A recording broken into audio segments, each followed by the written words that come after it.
Glories to the assembled devotees. All glories to Sri Guru and Sri Gauranga.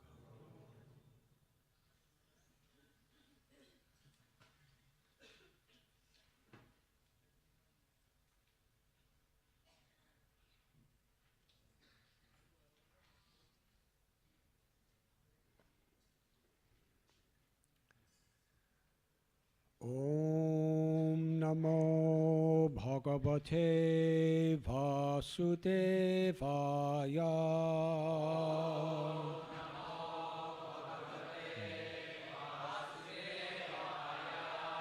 Om Namo Bhagavate Vasudevaya.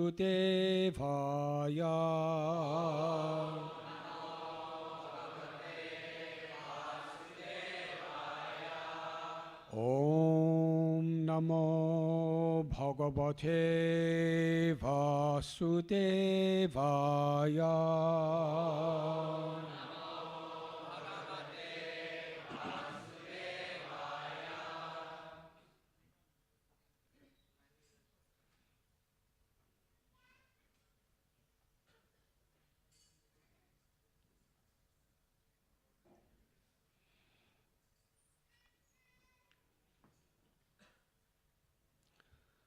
Tvam mayaya trigunayatmani durvibhavyam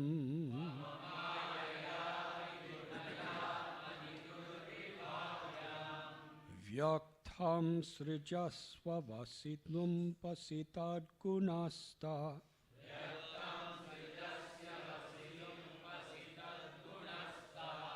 Naithair bhavan ajita karma bhir ajyate vai.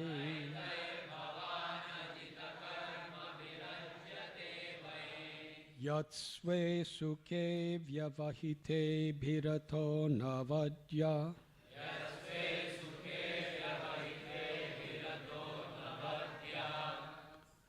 Tvam mayaya trigunayatmani durvibhavyam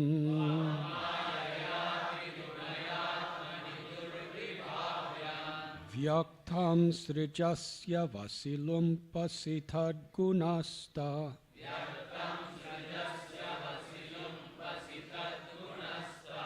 Naithair bhavan ajita karma bhir ajyate vai. Yatsve sukhe vyavahite bhirato navadya.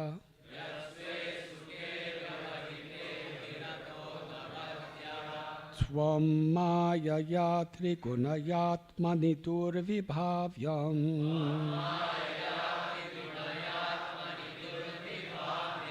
vyaktam srijasya vasilum pasitad gunasta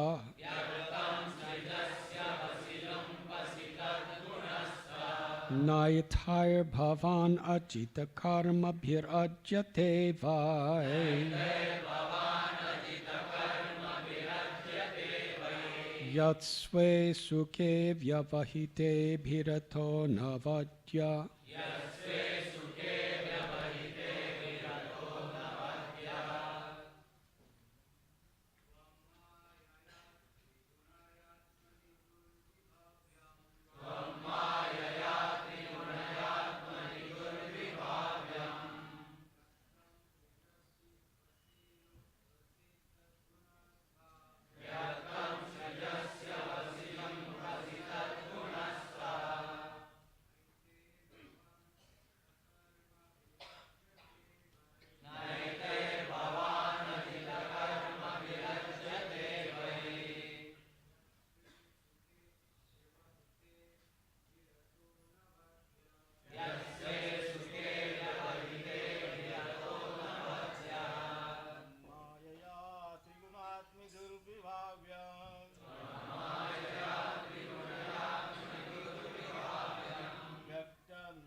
Ladies,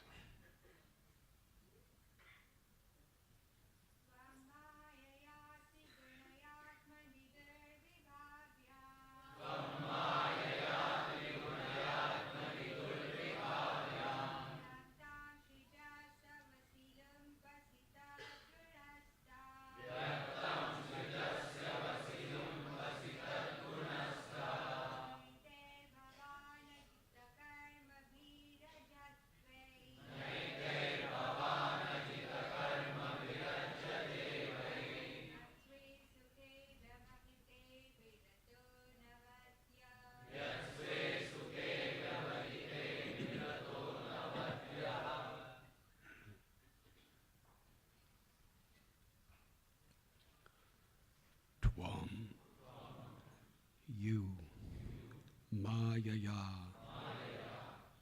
by the material energy, Trigunaya, made up of the three modes of nature, Atmani, within yourself, Durvibhavayam, inconceivable, Vyaktam, the manifest cosmos, Srijasi, you create, Avasi, protect, Lumpasi, and destroy. Tat, of that material nature, Guna, within the modes goodness, passion, and ignorance. Staha, situated. Na, not. Etai, by these. Bhavan, you. Ajita, O unconquerable Lord. Karmabhi, activities. Ajite, are entangled. Vai, at all. Yat, because. Sve, in your own. Sukhe, happiness. Avyavahite, unimpeded. Abhirata, you are always absorbed. Anavadyaha, the unimpeachable Lord.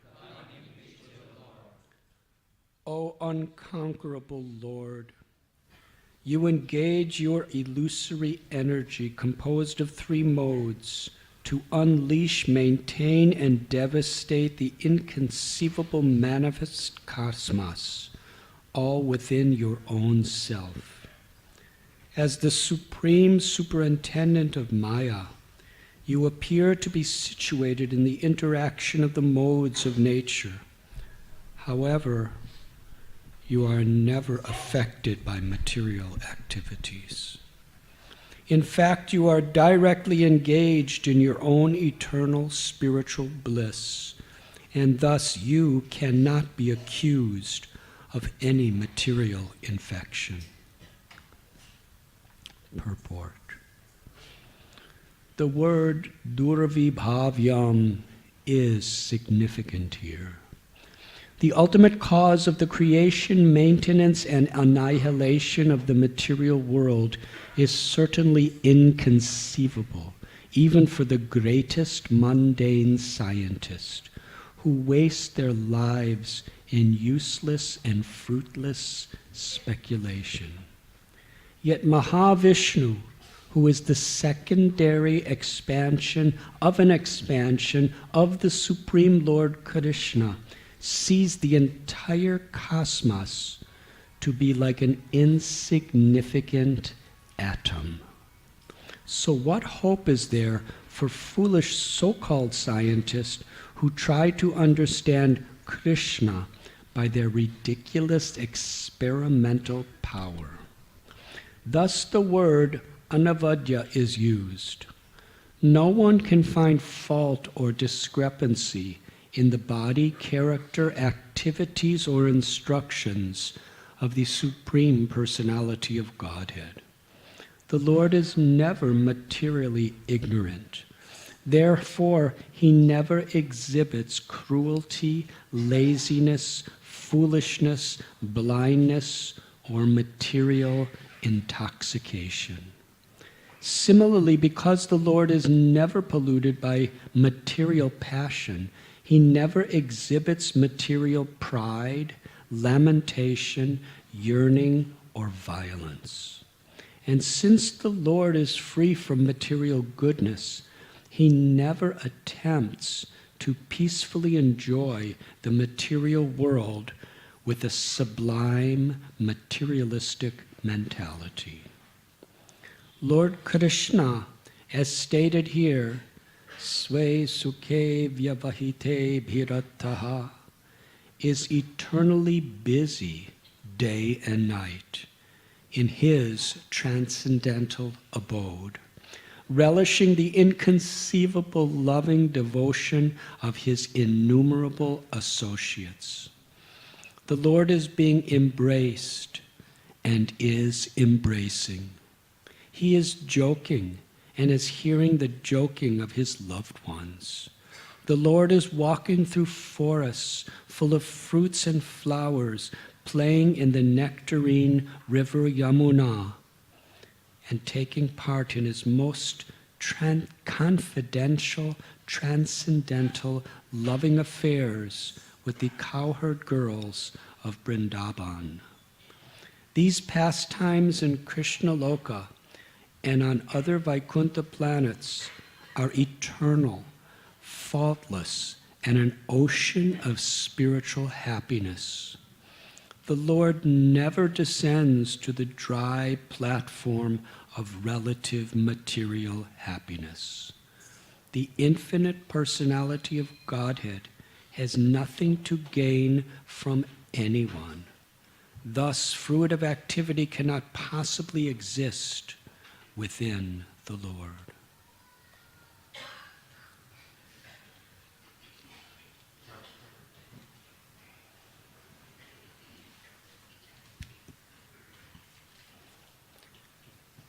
Om Agyantimirandasya Gyananjanat Shalakaya Chakshurun Militam Yena Tasmai Sri Gurave Namaha Sri Chaitanya Manobhistam Sthapitam Yena Bhutale Swayam Rupa Kadamayam Dadati Swapadantikam Bandeham Sri Guru Sri Jutha Padakamalam Sri Gurun Vaishnavamscha Sri Rupam Sagrajatam Sahagana Raghunathan Vitam Tam Sajivam Sadvaitam Savadutam Parijana Sahitam Krishna Chaitanya Devam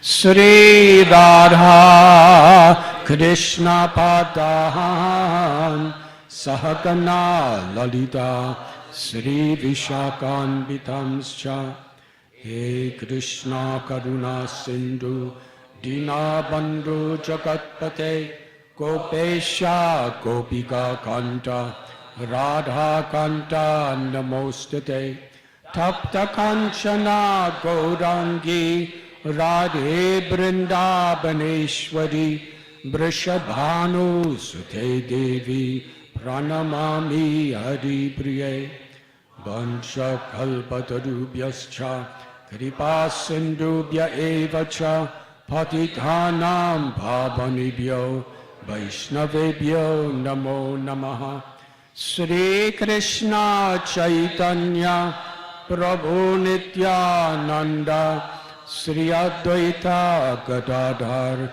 Srivasati Gaura Bhakta Vrinda Hare Krishna Krishna Krishna Hare Hare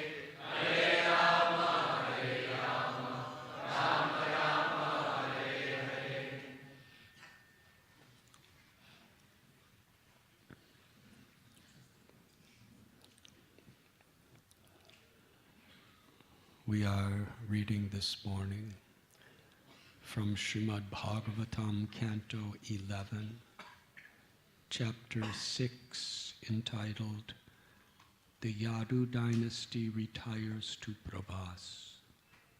Text number 8.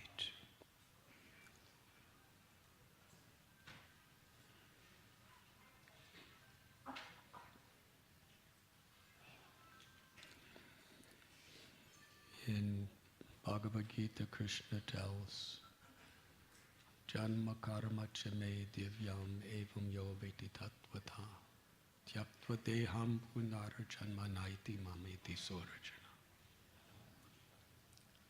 One who understands the transcendental nature of Krishna's appearance in this world and activities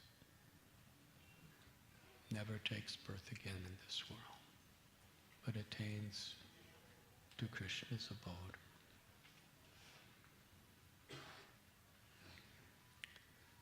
This is the principle that is especially highlighted in this section of Srimad Bhagavatam. The Lord's transcendental nature. We're leading into Krishna's pastime of his apparent disappearance from this world. In this particular verse, Lord Brahma, along with the Prajapatis and his confidential associates, Lord Shiva and his confidential associates, including many different types of beings, Lord Indra, the various devatas, demigods, they have all come to Dwarka to have darshan of Lord Krishna.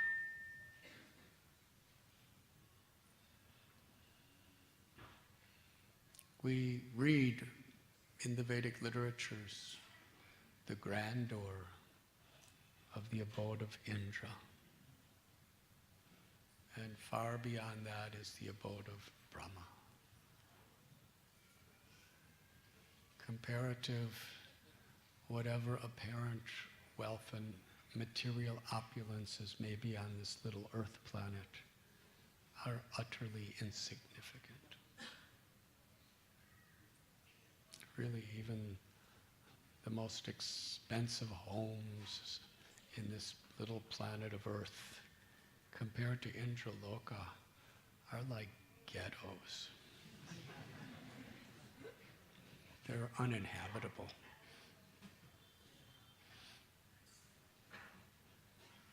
But still, we think we're so comfortable and we become very proud. But above Indraloka is Maharloka, Janaloka, Tapaloka, where everyone is performing tapasya. Great saints and sages are living very simple lives. And the happiness that they experience living in their simple lives of meditation, chanting God's names, performing yagyas, the happiness, the fulfillment, the unity,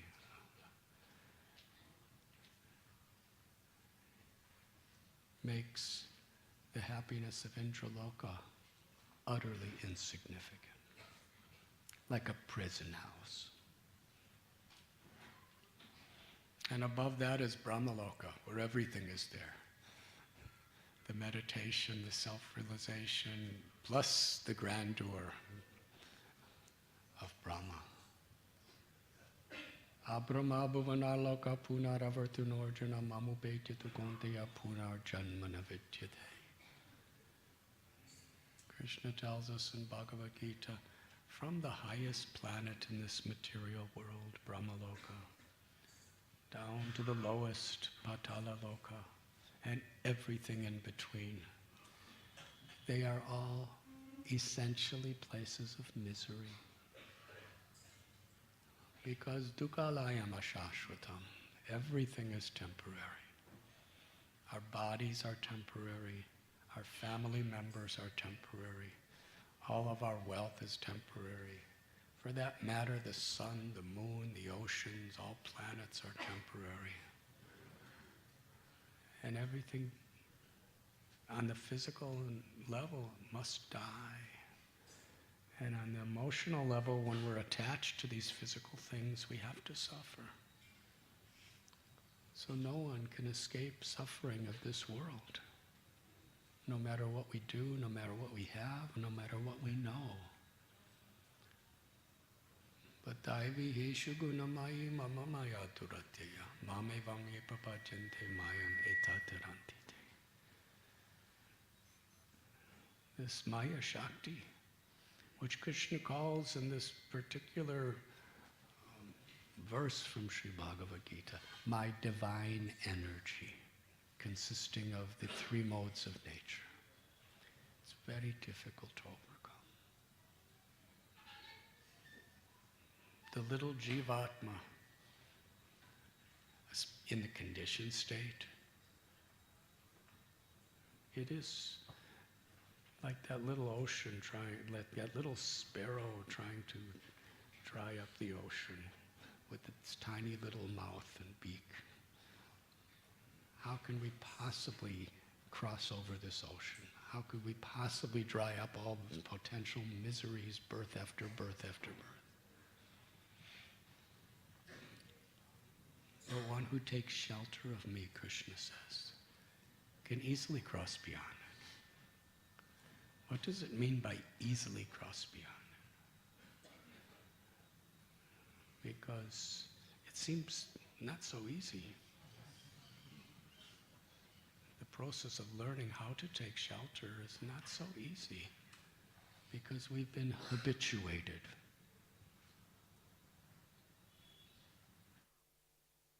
Gets in a severe accident or crash and they break their bones in so many ways, then to try to learn to walk again is really difficult. Bhaktivedanta Hospital, we have physiotherapy department, and I've seen, even I've done, when something is out of place, to start walking again, to start using your arms and shoulders and back again, it's very difficult, very painful. Because somehow or other, we're in this unnatural condition. But once we're restored, then it's easy to walk. And it's easy to sit and get up and all these things. Mayadhyakshena prakriti suyate sacharacha. Krishna tells, I am the controller of Maya, of this material energy. Aham sarvasya prabhava mata sarvam pravartate iti matva bhajante mam buddha bhava samanvata. I am the source of all spiritual and material worlds. Everything emanates from me. The wise who know this perfectly engage in my loving service and worship me with all their hearts. So when we take these verses very seriously, we take shelter of Krishna. Taking shelter is proportionate to the degree we humble ourselves before the Supreme Personality of God.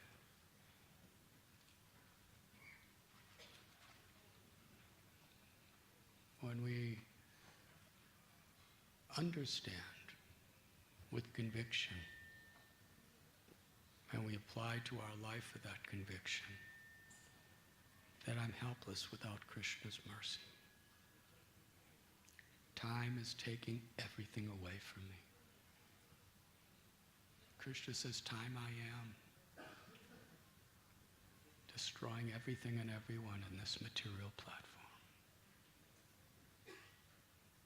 Why does God do that?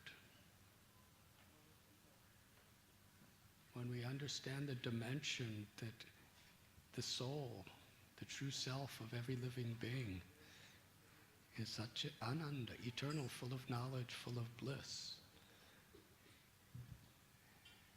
And that all these changing circumstances and experiences are coming and going like winter and summer seasons. As we connect with our true self, Krishna tells, we see honor and dishonor the same. Happiness and distress, pleasure and pain. We see the clump of dirt and the large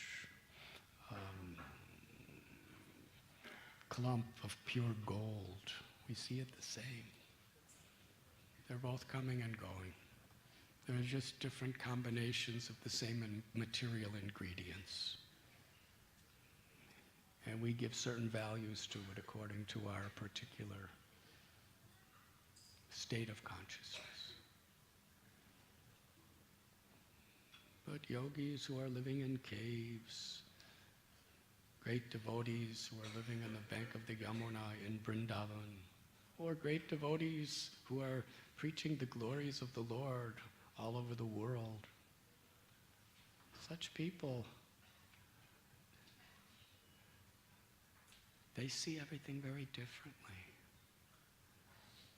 A yogi in a cave sees the little rocks in his cave more valuable than a palace.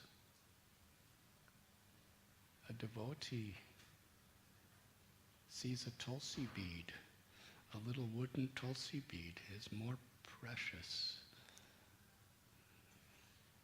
than the most exquisite diamond necklaces. Because the perception of our hearts is based on our realizations. It's important that we hear Srimad Bhagavatam, Bhagavad Gita, Sri Chaitanya Charitamrita, these great scriptures regularly. Nasta prayeshi badreshu. So that we can understand from great personalities how they see the world. How they see the exact same things that we see. But Premanjana Churita Bhakti Vilochanina, they're seeing through the eyes of love. So they understand what actually is of value. Nashato vidyate bhavo na bhavo vidyate shata. Great persons understand that the real truth, what is of real value, is those things that have no beginning or end. They never perish. And people who are lost in the dense fog of ignorance, they put great value in the temporary flickering yehi samsparasha bhoga dukkha yonaya evateyat yantavanta konti anateshu ramate Buddha. Krishna calls them the pleasures of this world. He doesn't call them pleasures, he calls them sources of misery. That's a very different conception. But that's the way the great souls see it, because they see it as it is. It gives you pleasure, you become attached to it, it's stripped away from you beyond your control, and you suffer. You suffer to the degree you're attached.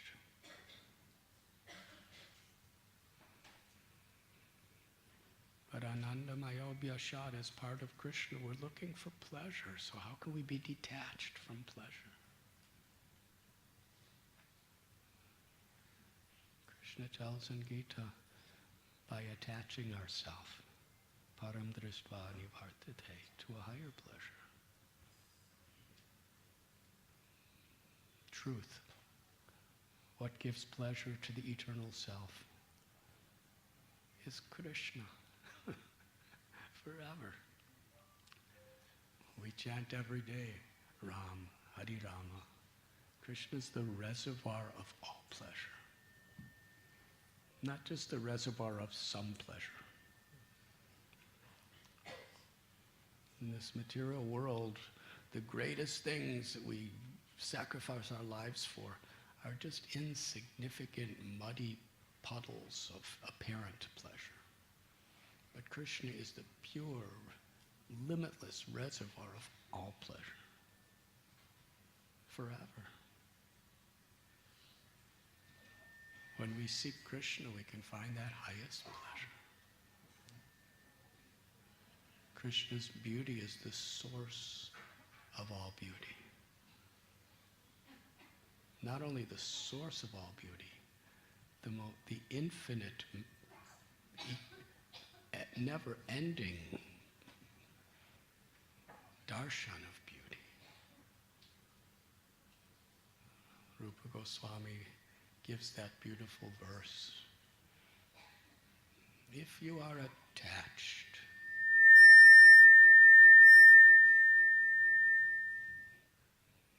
with special effects to help you contemplate whether you are attached.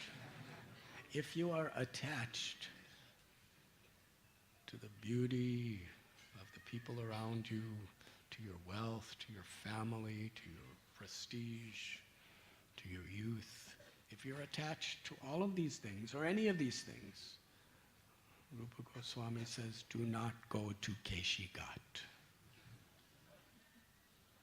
Because Keshigat in Vrindavan on the bank of the Yamuna River, Govinda Dev is standing, playing his most confidential associate, the flute, Venu, Bamsi. He's playing upon his flute with his beautiful lotus-like eyes. When we see him, when we realize his beauty and all the beautiful things in the world, we just see as little tiny particles of reflections of his beauty. We're no longer attracted. We're not attracted in ignorance. During that famous morning walk where the sun was setting over the Pacific Ocean, and devotees said to Prabhupada, isn't this a beautiful sunset? Prabhupada taught us how to appreciate beauty on a transcendental level. He didn't say, it's Maya, it's actually ugly. Don't you know with every sunset you're one day closer to death? That's true. That's true for, every different school of religion and philosophy. That with every rising and setting of the sun, we're one day closer to death. And we should see it that way. But Prabhupada was seeing it deeper than that. He was saying, he said, if you think the art is beautiful, you should see the artist. In other words, if we see things beautiful in this world, if they remind us of Krishna, if we actually can see Krishna in it, then we're actually seeing the beauty of Krishna even in this world. Srila Prabhupada gave that example of when the Japanese were bombing Calcutta.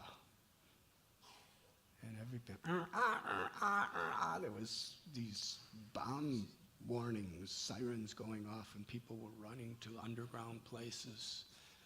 And Prabhupada was just in his little room cooking puris.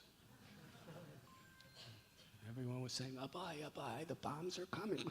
And Prabhupada even made the sound of the bombs when he was telling this story.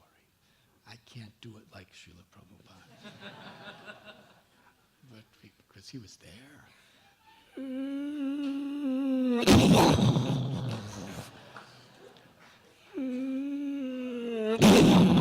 All around him.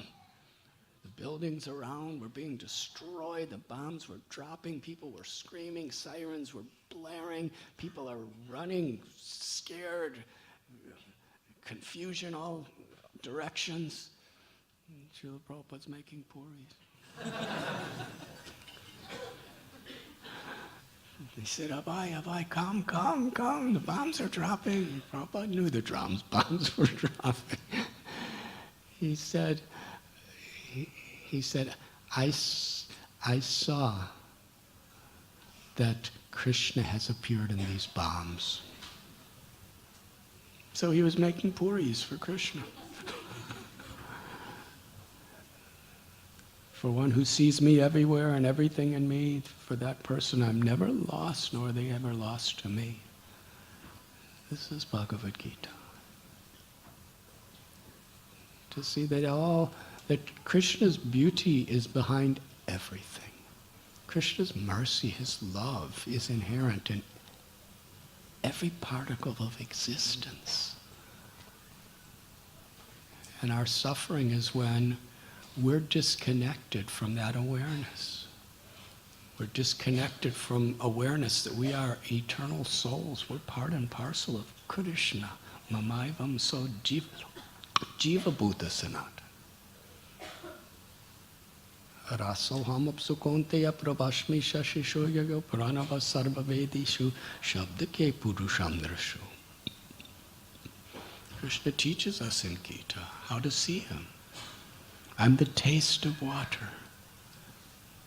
Everything you eat, whatever flavor, is from that water element that's in the food.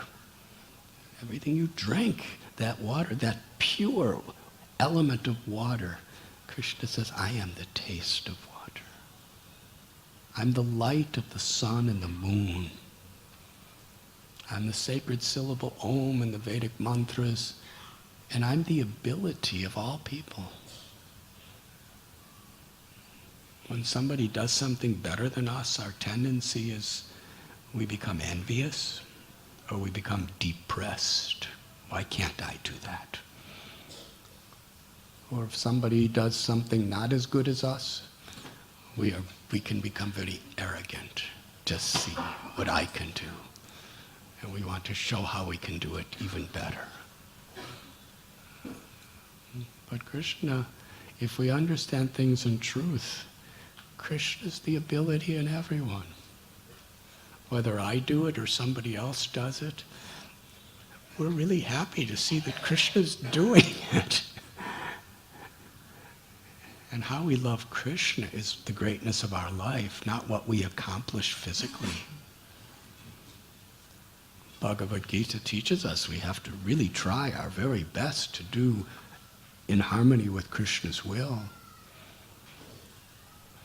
Arjuna wasn't, after Bhagavad Gita, just saying, oh, Duryodhana is such a good fighter, it's all Krishna. And he was just sitting there watching. He had to do his duty.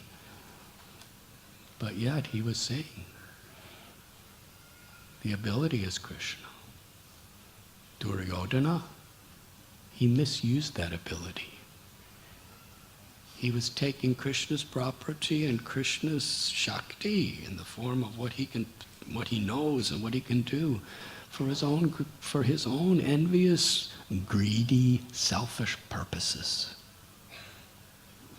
And Arjuna, he saw Krishna's giving Duryodhana those things, and he's ruining his own life and creating so much suffering in the world.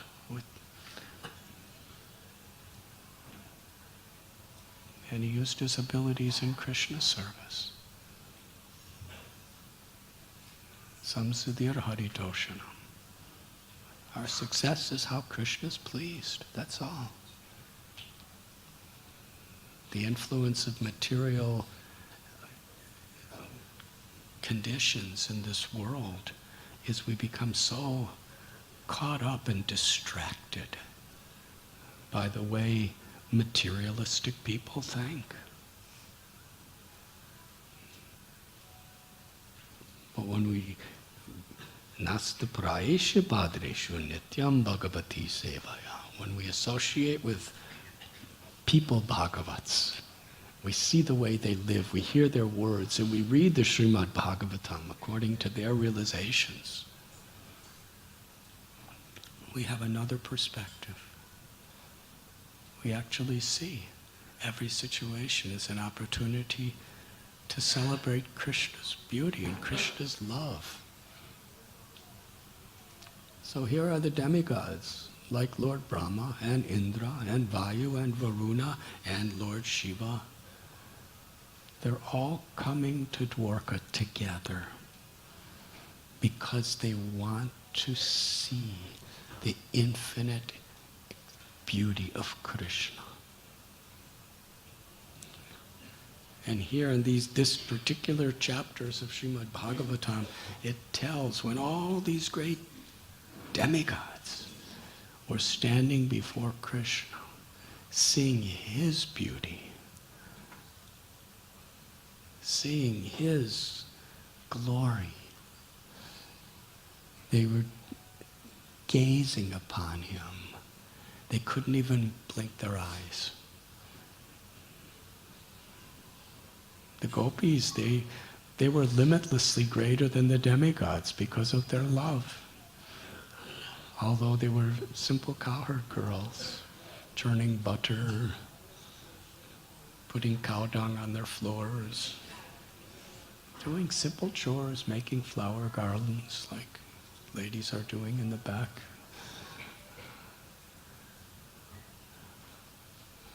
But when they would gaze at Krishna, they would curse Brahma. Not exactly curse him, but criticize him. For a simple little cowherd girl to criticize Lord Brahma, you have to be quite fearless to do that.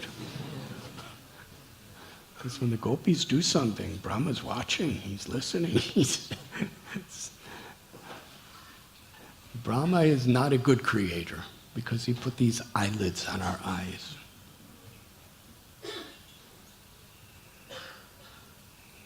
Yugayatam nameshena chakshusha pravratai shayatam sunyayatam jagat sarvam govinda virahenam. Even this little moment, about a 1/12 of a second, that it takes for the eyelid to involuntarily blink, the gopis are saying, it seems like more than a yuga to us that the vision of the beautiful form of Govinda has been interrupted.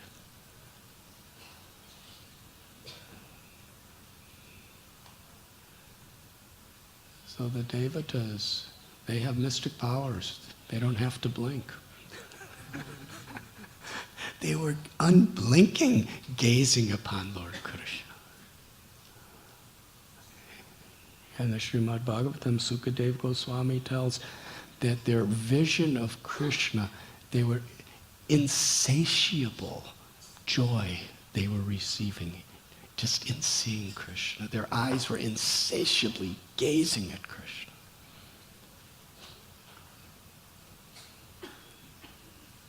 In the Shantaras, really, greater than entering into the eternal, limitless Brahman effulgence or moksha is to see the form of Govinda. In Shantaras, you can have ever-increasing happiness for the rest of eternity, doing nothing else than just sitting and looking at Krishna. Yes. Krishna is ever increasing, navayoparam cha. And our joy is ever increasing. We don't want to go anywhere. This is fine. Let me just look at Krishna forever. Our eyes never have to blink. But then the higher rasas is when we want to reciprocate more and more, dasya ras. We want to please Krishna not only by just giving our full hearts seeing him and being seen by him. But we want to, in a spiritual form, actively serve him and please him. Sakyaras, being his friend. You see, in Dasyaras and Sakyaras, Vatsalyaras, Madhuryaras, they are in more, each rasa, each relationship with Krishna is higher than the previous because it includes the previous. And they're all based on the principle of giving pleasure to Krishna. Not just experiencing the ecstasy of being in the presence of Krishna, but giving pleasure to Krishna. Whether I suffer or not, that's not important. What can I do for you, Krishna? That's a higher manifestation of love. The Gopas, as Krishna's friends, they're telling jokes and they're dancing and they're playing limitless types of games and they're helping Krishna herd the cows, and everything is simply for Krishna's pleasure. And Yashoda Mai, Nanda Maharaj, they're willing to go through any type of suffering jubilantly if it gives Krishna pleasure.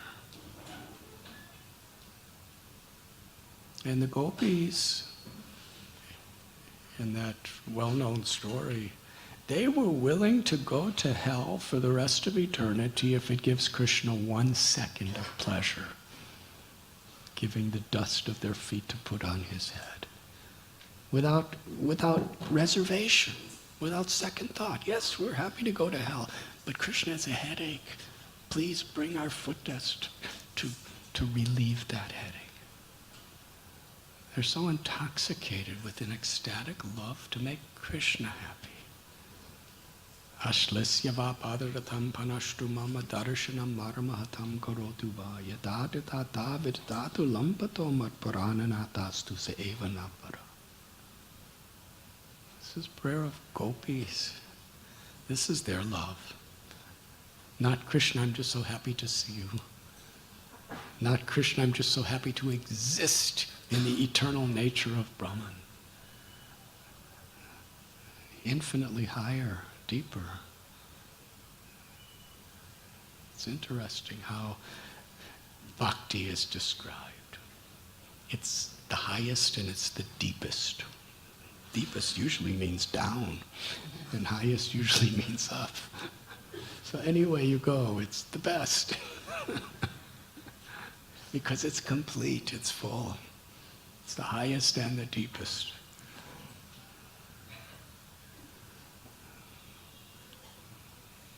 But Sri Chaitanya Mahaprabhu was giving this prayer. And Krishna, if you like, you can embrace me. If you like, you can trample upon me. If you like, you can break my heart by not being present before me. Do anything you like. I am your servant unconditionally. Maro birako bijo ichatoha nityada saprati tua adhikar. Thakur Bhakti Vinod gives the same message. Krishna, if you like, you can protect me. If you like, you can crush me, you can destroy me, kill me. It's all the same to me. I'm your servant unconditionally. Do as you like. Krishna's pleasure, samsiddhiradi toshanam, becomes the object of my pleasure. What will make you happy, Krishna? And to the degree we have that unconditional love for Krishna, yeyatamam prapadyante tam stataiva bhajamyam. Krishna reciprocates. And when Krishna reciprocates, he reveals to us within our hearts, within our very souls, he reveals to us his love for us.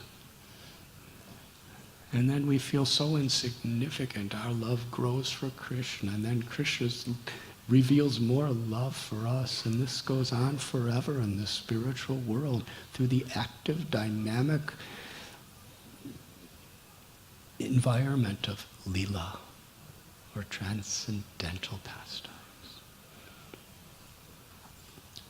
So the greatest of the demigods, the greatest of the sages, they all came down together to Dwarka. And when they saw the beauty of Krishna, they just insatiably gazed upon Krishna. While they were gazing on Krishna, they weren't thinking about their abodes or the apsaras or any of these other things. Everything's insignificant in the presence of Krishna. And here they are offering beautiful prayers. Happy but painful prayers. Happy because it's an offering of their love. Painful because the content of it. They've come to inform Krishna in a beautiful, prayerful way.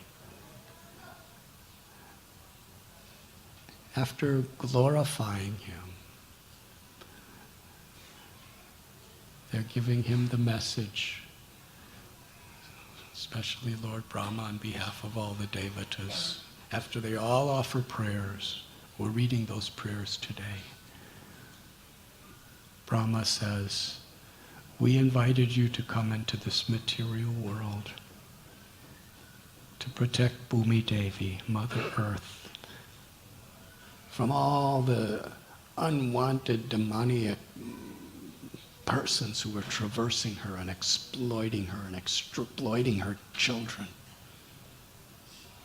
But you have reestablished the true principles of religion. You have given protection to the pious. You have fulfilled everything that you have descended to do. Now, if it is your wish,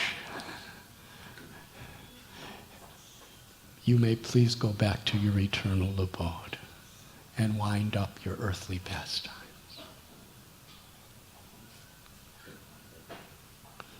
The demigods are telling Krishna to go back home, back to Godhead.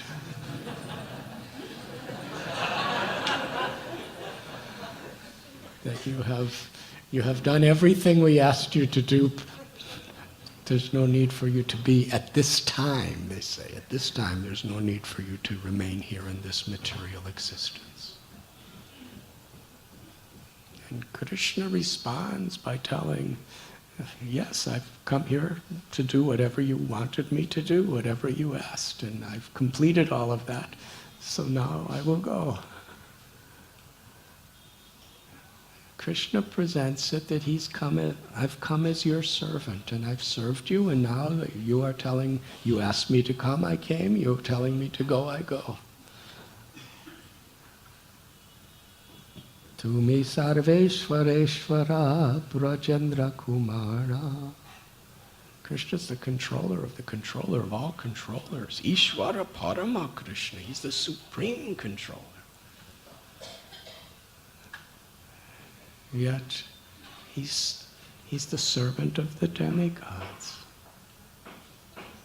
And in Vrindavan, he's the servant of all of his devotees. Krishna's forever serving everyone. Through material nature, on the material platform, he's serving everyone by giving all the resources for us to survive. And on the spiritual level, all the devotees, they just want to serve Krishna. Nadanam najanam nasundarim kavitam va jagadisha kamaye mama janmani janmaneshwari bhavatad bhaktirohoitaki tvaya. I don't want anything. I just want to serve you unconditionally. Birth after birth, if it's your wish. That is a devotee's desire. Yet, the Supreme Personality of Godhead, in the spiritual world, everything that exists through his Shakti, through Baladev, through Brinda Devi, Vrindavaneshwari, through his Sladini Shakti, everything that's there is provided and facilitated by Krishna to make us happy, making him happy. Our happiness is making him happy, but the whole spiritual world exists to give us happiness in feeling Krishna's love. So Krishna's eternally serving everyone, fully, thoroughly, totally. And he just wants us to taste the sweetness of prem, of love, which means according to our insignificant little capacity, we want to serve him. Srila Prabhupada gave the example, you take water with your palms from Mother Ganga and you say, Ganga Mata, please accept this water. And Ganga Mata, if it's offered with love, she will forever be grateful for that one little palmful of water. Because she's Krishna Shakti. She's the manifestation of Krishna's divine merciful potency.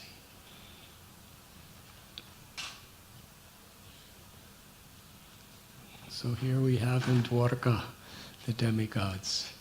And in this particular verse, as they're making the prelude to telling Krishna, you could go now. Thank you very much. You've done everything we wanted. Please go now. Hopefully we'll do what you want now.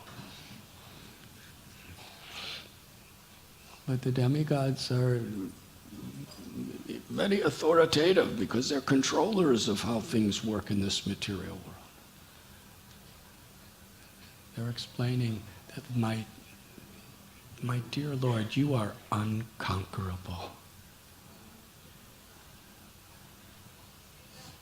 And this world, this material world, it conquers everything and everyone within material existence.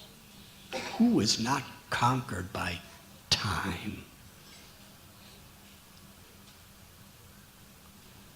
Queen Kunti, she was, as time, you're destroying everything.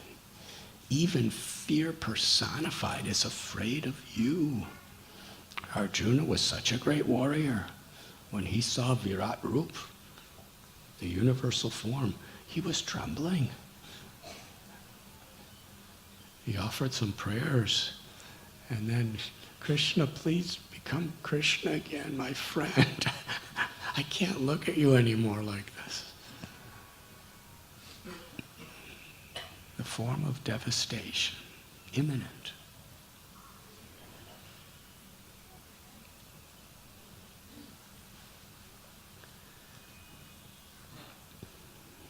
The demigods understand. They know how difficult Maya is to overcome. And only through proportionate to our surrender to Krishna, to our genuinely seeking shelter of Krishna, by actually humbling ourselves before Krishna, can there be any relief, true relief from this material existence. Srimad Bhagavatam, 10th canto, there's an explanation that material existence, this Maya Shakti, it's like a limitless ocean.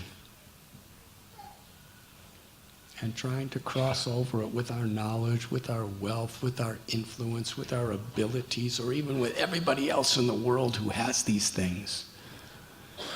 It's like trying to cross the ocean on a boat made out of stone.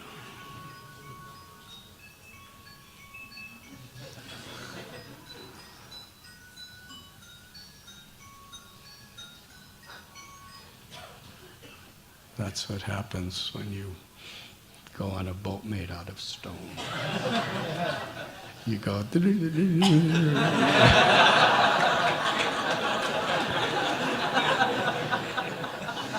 You're effortlessly synced. There's nothing you can do about it. But those who take shelter of the lotus feet of Lord Sri Krishna,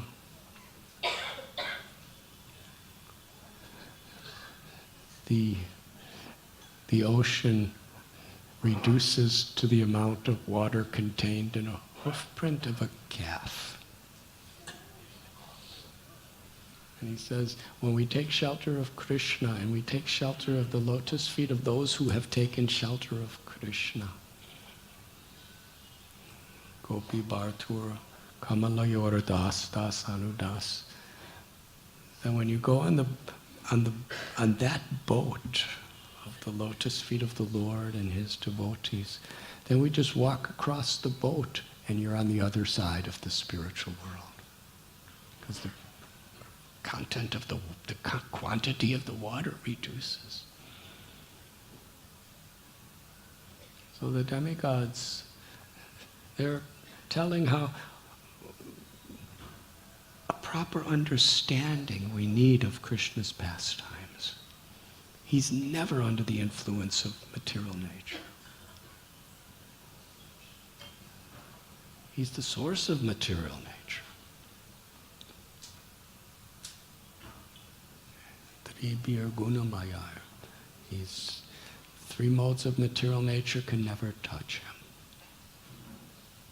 Material qualities of goodness, passion, or ignorance can never touch Krishna.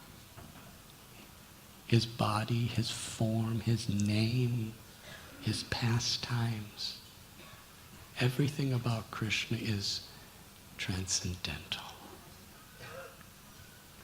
Absolutely, completely pure.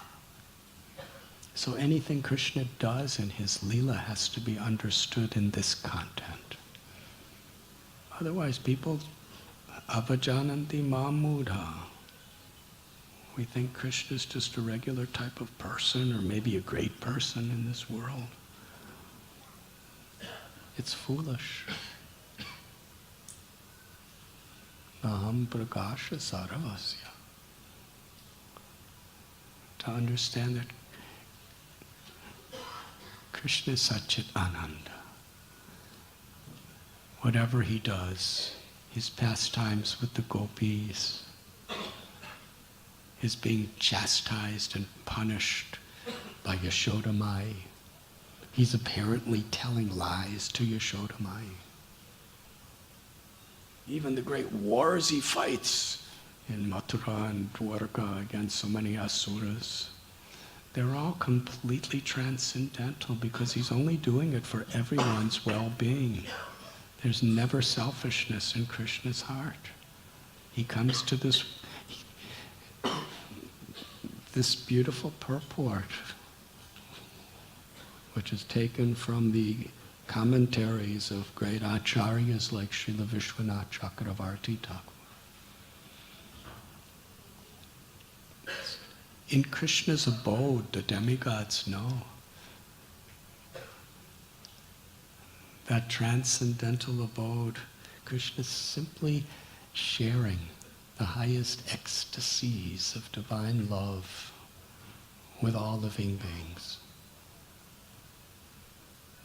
So what is the reason for Krishna to come to this world? He doesn't need anything in this world. We're born birth after birth after birth because we're under the illusion that we need something of this world to be happy. And as long as we think we need something of this world to be happy, we keep taking birth again and again and again. And according to how we act to fulfill our needs, there's 8,400,000 species of life. And in each species of life, there's limitless ways to enjoy and suffer. It's an ocean.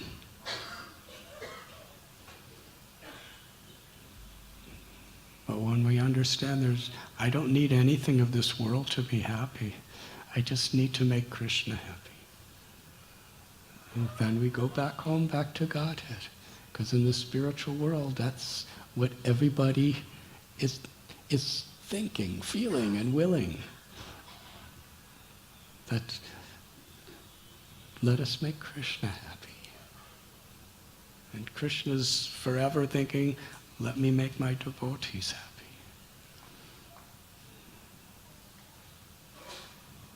So why does Krishna come to this world? He has 16,108 wives.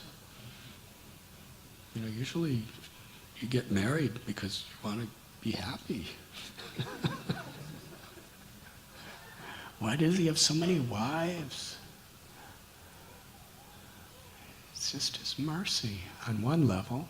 On the spiritual level, they are all his divine associates from the spiritual world, like goddesses of fortune who have descended to this world to assist him in his pastimes. But on the worldly level, Bhaumasura, he kidnapped all these princesses, 16,000, and he kept them imprisoned for his enjoyment.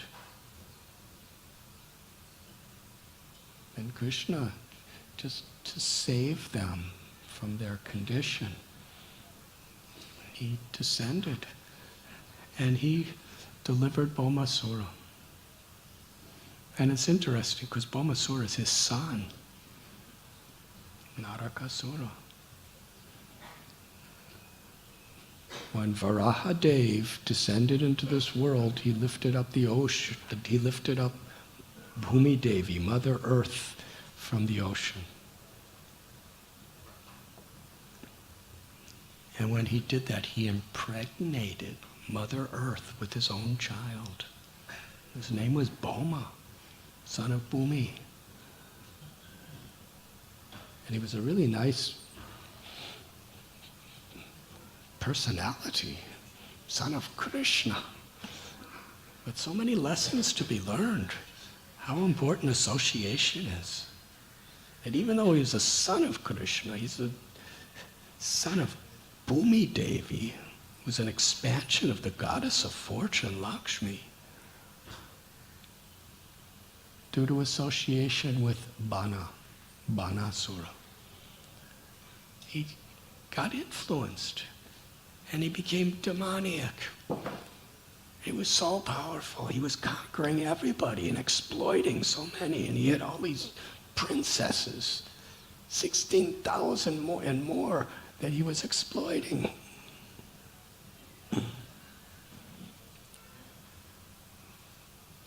So to protect his devotees and the innocent, Krishna was willing to kill his own son. Of course, there's no death, but he liberated him from his body. And then all the princesses were released. And they said to Krishna that now that we've been taken by this other person, nobody's ever going to marry us. We're just like waste. People will think that because we spent this time here, we're polluted. As Kshatriyas, we're just garbage now. But we've given our heart to you because we have no one else. And we don't want anyone else either. So here are these ladies who were flung down to the lowest platform where they're people of their own community. They were discarded. They had no future. And Krishna gave them the highest position in creation. He made them his own queens. He built magnificent palaces. Each palace was inconceivably more wonderful than Indra's. And he expanded himself 16,108 forms. So he was with each one of them personally, almost constantly.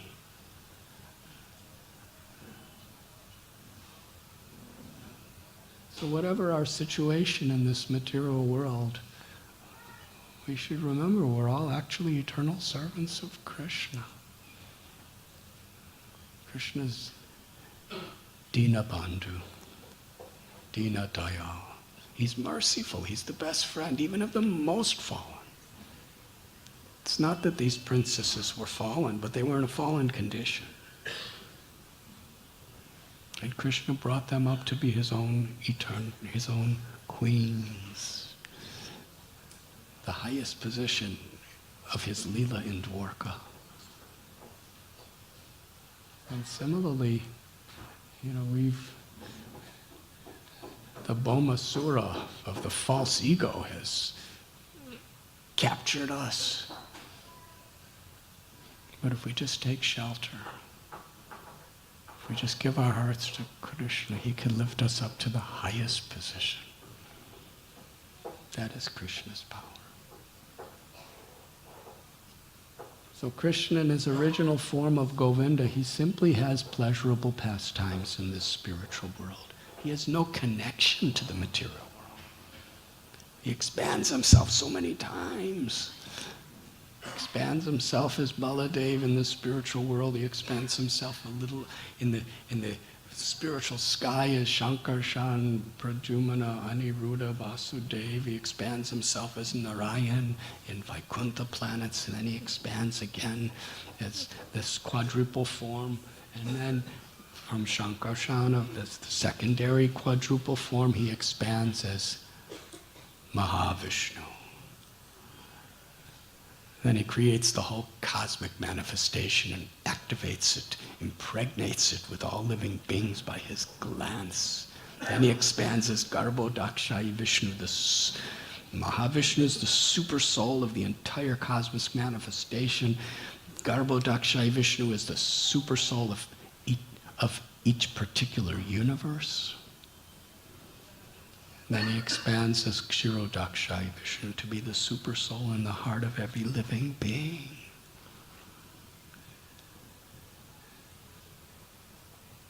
And then he expands himself as the Gunavatars, Brahma, Vishnu, and Shiva, to enact all the functions of this material universe by supervising the three modes, goodness, passion, and ignorance. So this is all done by the agents of the Lord.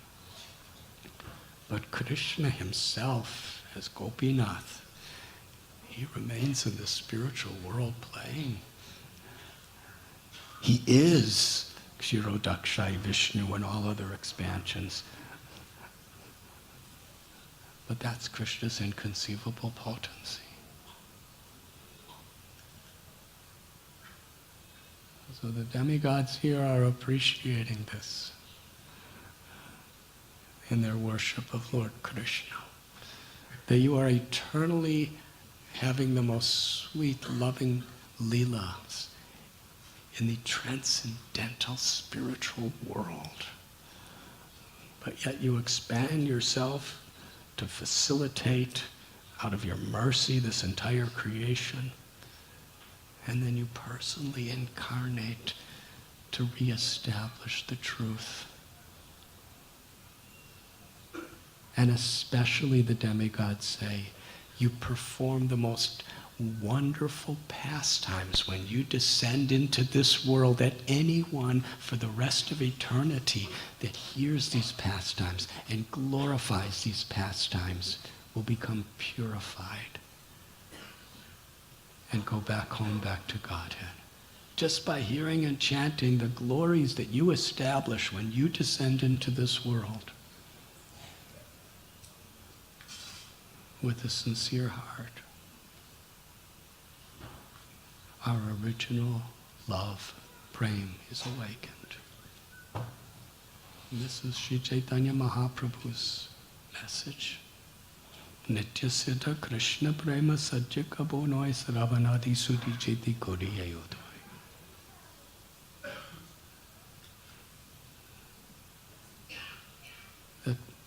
pure love for Krishna. Krishna Prema is inherent within the heart of every living being. By hearing about Krishna, as he reveals himself when he comes to this world, by hearing about Krishna, by chanting the glories of Krishna, by chanting the names of Krishna, in the association of devotees of Krishna, that love is awakened. That is the supreme dharma.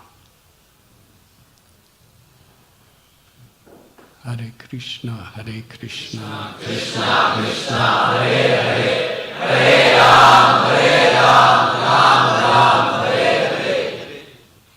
Is there any questions?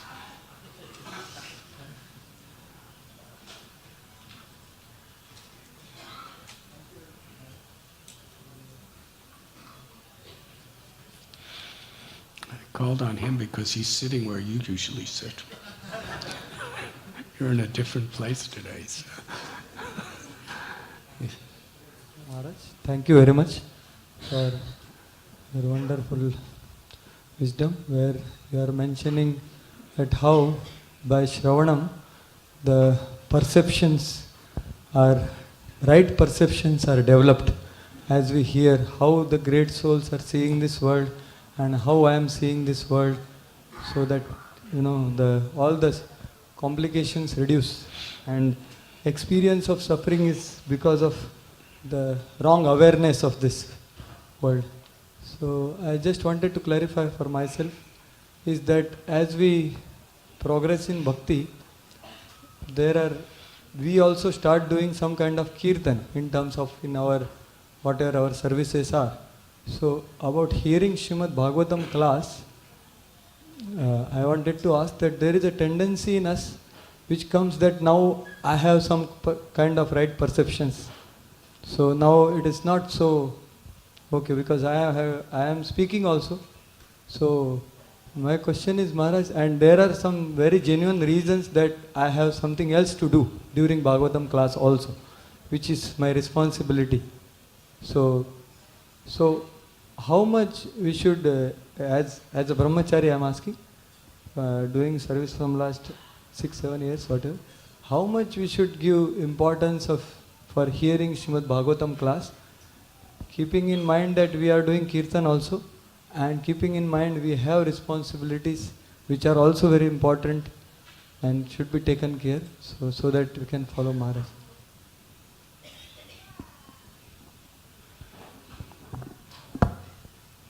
You should attend Srimad Bhagavatam class. And with a very eager and sincere heart here, with the will to apply these teachings and these examples in our own lives through our service. And being a brahmachari means there's discipline that you're happy to accept. If you're not happy to accept discipline, then brahmachari ashram's not the right place for you. We want everyone to be happy. So if those who are in leadership positions, if they ask you to do something else during Srimad Bhagavatam class, then you do that. Otherwise, you should be eager to come to Srimad Bhagavatam class. I remember it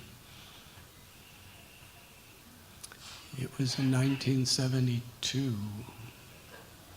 I believe.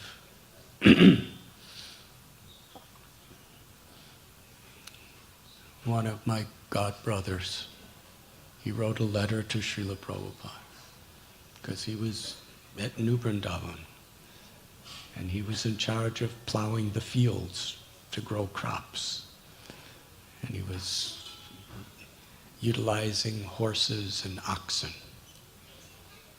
And during the summer months, which is, because during the winter you can't plow fields because everything's ice and snow. It's like the Himalayas. So there's only a few months you can do that. And he said it's so hot that the oxen and the horses, they can't, they really suffer during the hot times of the day. So the only time I could plow the fields with the oxen is in the early morning, just at the time of sunrise. And by 10 in the morning, it's too hot. And the evening. So I'm missing Srimad Bhagavatam. He said, I'm missing Bhagavad Gita class. He didn't say I'm missing it. He said the only way I could plow the fields like this effectively is I'll have to miss Bhagavad Gita class. So what should I do? He inquired. He didn't just decide. He inquired. And Prabhupada said, by your plowing the fields, you are living Bhagavad Gita. Haribol. So that's what it means to be servant of the servant. If we have these inquiries, we should inquire from those who are engaging us in service. And then we should be happy to do so. And if we're not specifically asked to do something else, we should be very eager to come to Srimad Bhagavatam class. Does that answer your question? We feel that we'll do this some kind of service that time, and later on we can hear your audio lecture during the day. No, surely we'll make it. So these kinds of thoughts come in our contaminated But mind. as a brahmachari, we should appreciate the fortune of hearing Srimad Bhagavatam, Bhagavad Gita in the association of devotees. Everyone came to the bank of the Ganges together to hear Srimad Bhagavatam from Sukadeva Goswami. They weren't saying, well, we'll go somewhere else and listen to the audio recording.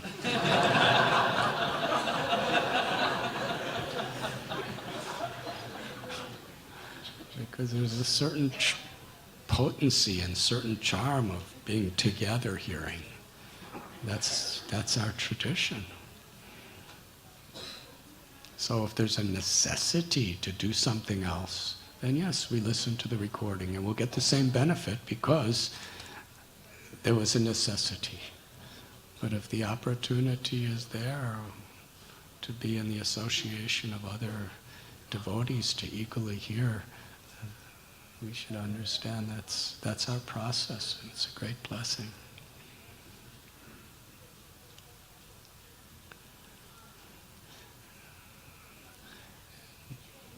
We shall end here. Thank you very much. Srila Prabhupada ki jai.